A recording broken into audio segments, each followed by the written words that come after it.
আসসালামু আলাইকুম এভরিওয়ান, কেমন আছেন আপনারা সবাই? আশা করি আল্লাহর রহমতে আপনারা সবাই খুব ভালো আছেন এবং সুস্থ আছেন। আমরাও ভালো আছি আলহামদুলিল্লাহ। নতুন দিনে নতুন আরও একটি ব্লগ ভিডিও দেখার জন্য আপনাদের সবাইকে আমন্ত্রণ জানাচ্ছি। আশা করি আমার আজকের ভিডিওটিও আপনাদের খুব ভালো লাগবে। তো আজকের ভিডিওর শুরুতে আমার হাতের সেলাই করা আরও একটি নকশি কাঁথা আপনাদেরকে দেখিয়ে দিচ্ছি।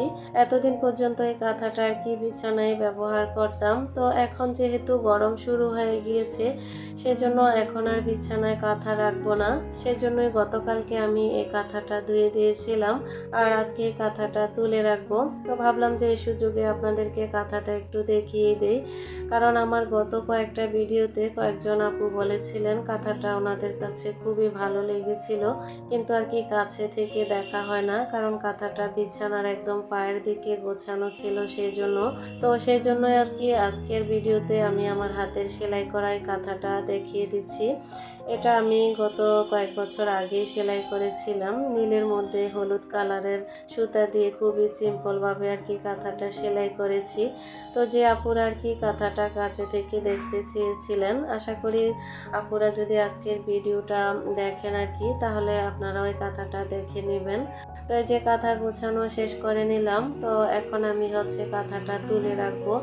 তারপর এখন যেহেতু গরম চলে এসেছে সেই জন্য আর কি বিছানার চাদরটাও চেঞ্জ করে নেব। আমার কাছে সবসময় বিছানায় লাল রঙের চাদর ব্যবহার করতে ভালো লাগে, কারণ লাল কালারের চাদরগুলো বিছানায় বিছালে ঘরটা একটু ফুটে থাকে সেজন্য।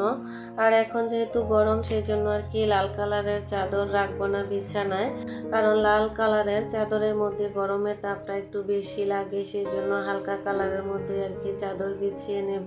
তো আজকে আমি বিছানায় নীল রঙের একটা চাদর বিছাবো, কারণ নীল, সাদা এবং অফ হোয়াইট কালারের চাদরগুলো বিছানায় থাকলে বিছানাটাও গরমের দিনে একটু ঠান্ডা থাকে আর ঘরটাও একটু ঠান্ডা থাকে। তবে জানি না কতদিন পর্যন্ত বিছিয়ে রাখতে পারবো, কারণ আমার ছোট বাচ্চা আছে, যে জন্য আর কি 2-3 দিন পর পরই চাদরটা চেঞ্জ করতে হয়। তো কিছু করার নেই, কিন্তু চেষ্টা তো করতেই হবে যাতে ঘরটাকে ঠান্ডা রাখতে পারি। আসলে এভাবেই একের পর এক আর কি আমার সংসারের কাজগুলো আমি করে নেই, এখন করে নেব। আর এভাবেই কিন্তু নারীদের সংসার জীবন, এই মনে হয় যেন একটা কাজ শেষ হয়ে গেল, কিন্তু পরপরে আবার আরেকটা কাজ শুরু হয়ে যায়। এভাবেই কিন্তু প্রত্যেকটা নারীকে সংসার জীবনের কাজগুলো একের পর এক থেমে না থেকে করতেই হয়। আর যাদের ছোট বাচ্চা আছে আমার মতো, তাদেরকে তো অনেক রাত পর্যন্ত কাজ করেও বাচ্চার জন্য রাত জেগে থাকতে হয়। আসলে নারী বা মায়েদের জীবনটা এমনই, আর এভাবেই চলতে থাকে তাদের জীবনের ধাপগুলো আর কি। তা এখন চলে আসবো আমার আজকের ভিডিওর মূল কথায়। তো আমার আজকের ভিডিওতে আমি আপনাদের সাথে শেয়ার করব মধ্যবিত্ত পরিবারের অল্প আয় থেকেও হিসাব করে সংসারের খরচ কমিয়ে টাকা জমানোর সহজ কয়েকটি উপায় সম্পর্কে। তো তার আগে বলে নিচ্ছি, আমার আগের ভিডিওগুলো আমার যেসব প্রিয় আপুরা দেখেছেন, লাইক করেছেন, কমেন্ট করেছেন এবং আমার চ্যানেলটিকে সাবস্ক্রাইব করেছেন, সেজন্য আপনাদের সবাইকে অসংখ্য অসংখ্য ধন্যবাদ জানিয়ে রাখলাম। আর এই মুহূর্তে যারা আমার ভিডিওটি দেখছেন কিন্তু একটি লাইক দিতে ভুলে গিয়েছেন, আপনাদের কাছে অনুরোধ রইল আমার ভিডিওতে একটি লাইক দিবেন এবং আমার চ্যানেলটিকে সাবস্ক্রাইব করে আমার পাশেই থাকবেন। এখন চলে আসছি কেন মধ্যবিত্ত পরিবারের মানুষদের আয় কম, কেন তাদেরকে টাকা জমা করতে হয় সেই বিষয়টাতে। মধ্যবিত্ত পরিবারের বেশিরভাগ মানুষই কিন্তু ব্যবসায়ী না, খুব কমই আছে শিল্পপতি বা ব্যবসায়ী। মধ্যবিত্ত পরিবারের মানুষরা বেশিরভাগই কম বেতনে যারা চাকরি করে ওই ধরনের মানুষ, সেজন্য অল্প আয় থেকে কিন্তু জীবনের প্রয়োজনীয় চাহিদাগুলো পূরণ করতে তাদেরকে বর্তমান পরিস্থিতির সাথে খাপ খাইয়ে চলার জন্য অনেক হিমশিম খেতে হয়। কারণ টাকা পয়সা মানুষের জীবনের সব থেকে প্রয়োজনীয় একটা উপাদান। যে কোনো মানুষকে সুস্থ এবং সুন্দরভাবে বেঁচে থাকার জন্য সব থেকে বেশি প্রয়োজন হয় টাকার। কারণ টাকা পয়সা ছাড়া যেমন আত্মীয় স্বজনদের কাছে দাম থাকে না, ঠিক তেমনি টাকা পয়সা ছাড়া ঠিক নিজের খুব কাছের মানুষদের কাছেও কিন্তু কোনো মূল্যই থাকে না।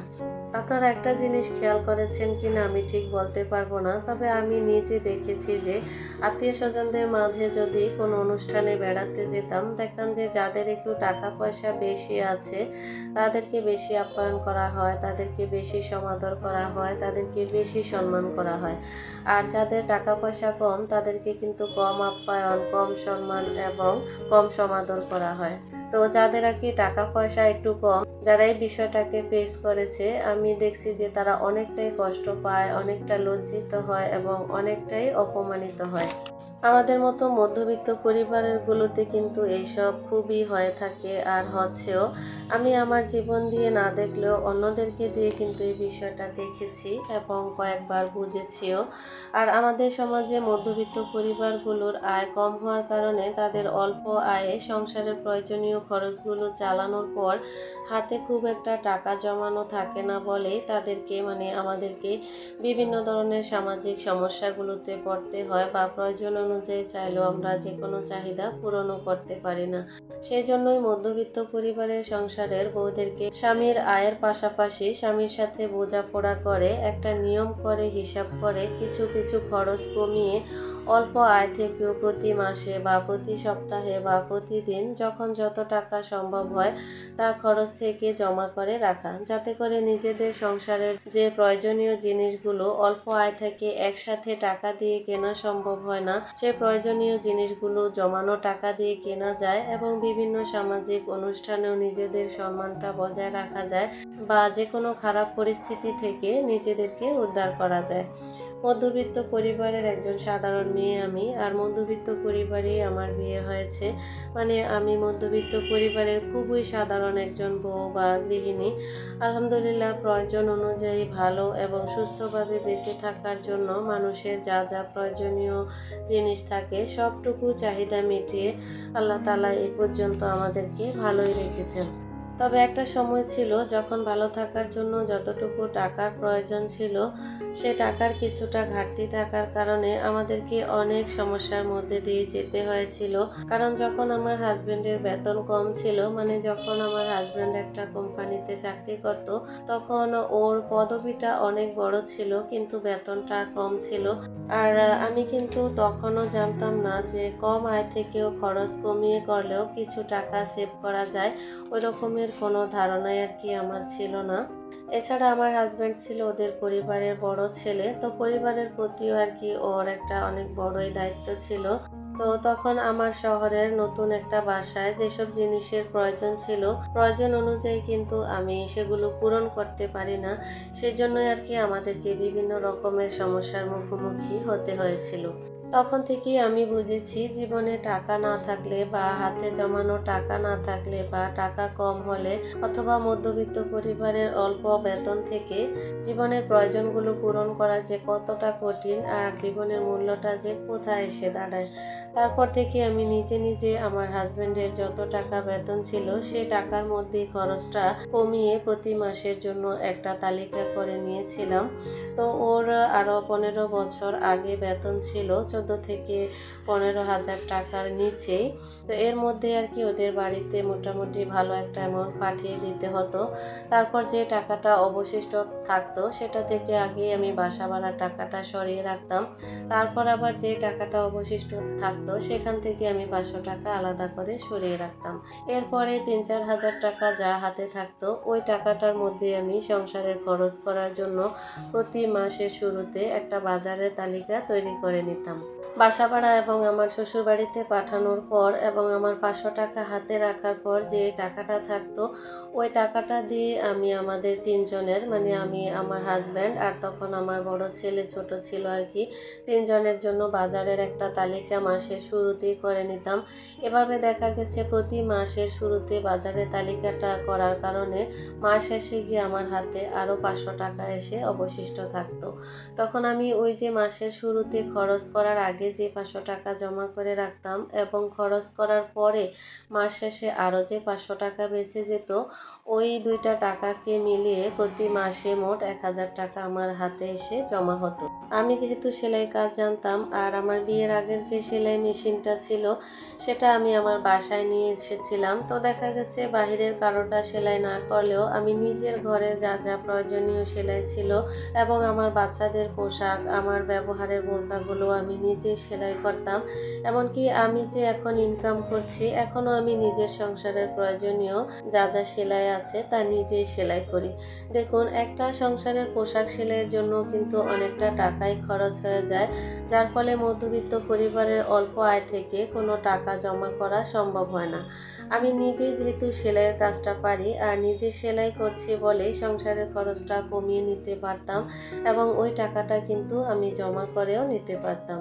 যেকোনো একটা সংসারের স্বামীর আয় যত কমই হোক না কেন, স্ত্রী বা গৃহিণীরা যদি একটু বুদ্ধি করে সংসারের কাজগুলো নিজেরা করে নিজেদের সংসারের খরচ কমাতে পারে, তাহলে যেকোনো সংসারে কিন্তু কম আয় থেকেও প্রতি মাসে হাজার হাজার টাকা জমানো সম্ভব। আমি জানতাম আমার হাজবেন্ডের বেতন কম, সেজন্য আমি কখনো কোনো কিছু পাওয়ার জন্য উচ্চাকাঙ্ক্ষা করিনি। দেখে শুনে খুঁজে কম দামের মধ্যে ছোট বাসায় থেকেছি। অযাচিত অপ্রয়োজনীয় আনন্দ উল্লাস করার বাহানাও কখনো করিনি। বাহিরে কখনো ঘুরতে গিয়ে খাইনি। তারপর হোটেলে গিয়ে ফাস্টফুড জাঙ্ক ফুড খেয়েও টাকা খরচ করিনি এবং শরীর খারাপ করেও ডাক্তার খরচ করিনি। একদমের বড় বড় শপিং মল থেকে পোশাক জুতা কসমেটিক্স কিনেও কখনো কোনো খরচ বাড়ায়নি। তারিখ করে সপ্তাহে সপ্তাহে ঘুরতে বের হয়ে অপ্রয়োজনীয় কোনো সংসারের জিনিসপত্র কিনেও কিন্তু খরচ করিনি। আমি সবসময় খুবই সাধারণ জীবনযাপন করেছি, সামর্থ্যের নিচে বসবাস করেছি। সাধারণ হকার্স মার্কেট থেকে পোশাক কিনেছি, প্রয়োজনে ফুটপাত থেকেও কিনেছি, ভ্যানগাড়ি থেকে সবজি কিনেছি, ২-৩ মাস এমনকি ৬ মাস পর পর মাঝে মধ্যে একটু বেড়াতে বের হয়েছি। কিন্তু সেখানে গিয়েও আমি অযাচিত কোনো কিছু কিনে টাকা খরচ করিনি কখনো। সবসময় আমরা খাবার ঠিকঠাক মতোই খেয়েছি, পুষ্টি সমৃদ্ধ খাবার খেয়েছি। যখন যে খাবারটা খেতে মন চাইতো সেটা ঘরে তৈরি করে খেতাম, কারণ বাহিরের খাবারগুলো কিনে খেলে ওই ধরনের খাবারে খারাপ তেল এবং খারাপ মশলাগুলোর মেশানো থাকে বলে শরীর খারাপ হওয়ার সম্ভাবনা ছিল। সেজন্য যখন যেটা খেতে মন চাইতো তখন ঘরেই ওই খাবারটা আমরা বানিয়ে খেতাম। বুদ্ধি থাকলে কিন্তু ৪০০ টাকা কেজি আপেল না খেয়ে ৫০ টাকা কেজির পেয়ারা এবং পেঁপে খেয়েও কিন্তু পুষ্টির চাহিদাটা পূরণ করা যায়, যেখান থেকে খরচটাও অনেক কম হয় এবং পুষ্টি সমৃদ্ধ খাবারটাও খাওয়া হয়। এভাবে একটা রুটিন করে সংসারের খরচগুলো কমিয়ে করলে মধ্যবিত্ত পরিবারের অল্প বেতনে যারা চাকরি করে তাদের প্রত্যেকেরই প্রতি মাসে মোটামুটি ২-৪ হাজার টাকা খুব সহজেই জমা করা সম্ভব। আমি কখনো ঘর সাজানোর জন্য ফুলের টব শোপিস ফুলদানি ওয়ালমেট যা যা প্রয়োজন হয় তা কিন্তু বাজার থেকে কিনে টাকা খরচ করিনি। নিজের সৃজনশীলতা দিয়ে নিজেই ফেলে দেওয়া কাগজ পুরনো বোতল কার্টুন শোপিসগুলো বানিয়ে নিতাম। এমনকি এই কাজগুলো আমি এখনও করছি, যার কারণে এই ঘর সাজানোর জিনিসগুলো আমি যদি বাজার থেকে কিনতাম তাহলে আমার অনেক টাকায় খরচ হতো। আর নিজের সৃজনশীলতা দিয়ে বানানোর কারণে ওই খরচটা বাঁচিয়ে নিয়ে আমি কিন্তু ওই টাকাটাও জমা করতে পারছি। এভাবে কিন্তু আমি ৮-১০ বছর ধরে একটা রুটিনের মধ্যে চলেছিলাম যে খরচ কমানোর জন্য। অল্প আয় থেকেও হিসাব করে খরচ কমিয়ে করে আমি মোটামুটি ভালো একটা পরিমাণে টাকা জমিয়েছিলাম। আর ওই জমানো টাকা দিয়ে আমি আমার নিজের জন্য আমার স্বপ্নের একটা প্লটও কিনে নিয়েছিলাম, যেটা সম্পূর্ণ আমার নিজের জমানো টাকায় কেনা হয়েছিল। তারপর আমার হাজব্যান্ডও চাকরিটা ছেড়ে দিয়েছিল, কারণ চাকরির বেতনটা কম ছিল সেজন্য। এরপর আমাদের অল্প অল্প করে জমানো টাকায় আর কি আমার হাজব্যান্ড একটা ব্যবসা দিয়েছে। এর মধ্যে আমার লেখাপড়াটাও শেষ হয়েছিল, কারণ আমি কিন্তু বিয়ের পর আমার প্রথম ২ বাচ্চা হওয়ার পর পর্যন্ত আর কি আমার লেখাপড়াটা চালিয়ে গিয়েছিলাম। তারপর আর কি আমার চাকরিটা হয়েছিল, যে চাকরিটা আর কি আমি এখনও করছি। তা আলহামদুলিল্লাহ এখন আমার হাজব্যান্ডও ব্যবসা করছে, আমিও চাকরি করছি। আল্লাহর রহমতে এখন আমাদের দুজনেরই আয় আছে। তবে তাই বলে আমার খরচ কম করার অভ্যাসটা কিন্তু আগের মতোই আছে, যার জন্য আর কি আমার জমার পরিমাণটা আগের থেকে এখন আরও একটু বেশি হচ্ছে। দেখুন, সেদিন যদি আমি আমার হাজব্যান্ডের কম বেতনে চাকরি করতো তখন যদি আমি বুদ্ধি করে হিসাব করে খরচ না করতাম তাহলে কিন্তু আমার জমানো টাকায় আমার প্লটটাও কেনা হতো না, আর আমার হাজব্যান্ডেরও আর কি ব্যবসাটা দেওয়া হতো না। বরং অল্প আয় থেকে ৩ বাচ্চাকে নিয়ে সংসারের প্রয়োজনীয় চাহিদাগুলো পূরণ করার জন্য আমাদেরকে ঋণগ্রস্ত হতে হতো এবং একটা অশান্তি এবং নাই নামক একটা অসুস্থ আর বিশৃঙ্খলার জীবন কাটাতে হতো। যেখানে সুখ তো দূরের কথা, সারা জীবনই আমাদেরকে অসুখী একটা জীবন কাটাতে হতো। তো এতক্ষণ ধরে আপনাদের সাথে আমি মধ্যবিত্ত পরিবারের অল্প আয় থেকেও একটু বুদ্ধি করে সংসারের খরচ কমিয়ে টাকা জমানোর যে উপায়গুলো আপনাদের সাথে শেয়ার করেছি, এই উপায়গুলো কিন্তু আমি আমার নিজের জীবনে ব্যবহার করেছি এবং আমি আলহামদুলিল্লাহ সফল হয়েছি এবং আমি আমার স্বপ্ন পূরণ করতে পেরেছি। আপনারাও যদি আপনাদের অল্প আয় থেকে এই উপায়গুলো ব্যবহার করে টাকা জমা করেন, তাহলে কিন্তু আপনারাও আপনাদের শখ এবং স্বপ্নগুলো পূরণ করতে পারবেন ইনশাআল্লাহ। তো আজকের ভিডিওটি আর বাড়াবো না, আপনাদের সকলের সুস্বাস্থ্য এবং সুন্দর জীবন কামনা করে পরবর্তী ভিডিও দেখার আমন্ত্রণ জানিয়ে আজকের ভিডিওটি এখানেই শেষ করছি। আল্লাহ হাফেজ। আসসালামু আলাইকুম।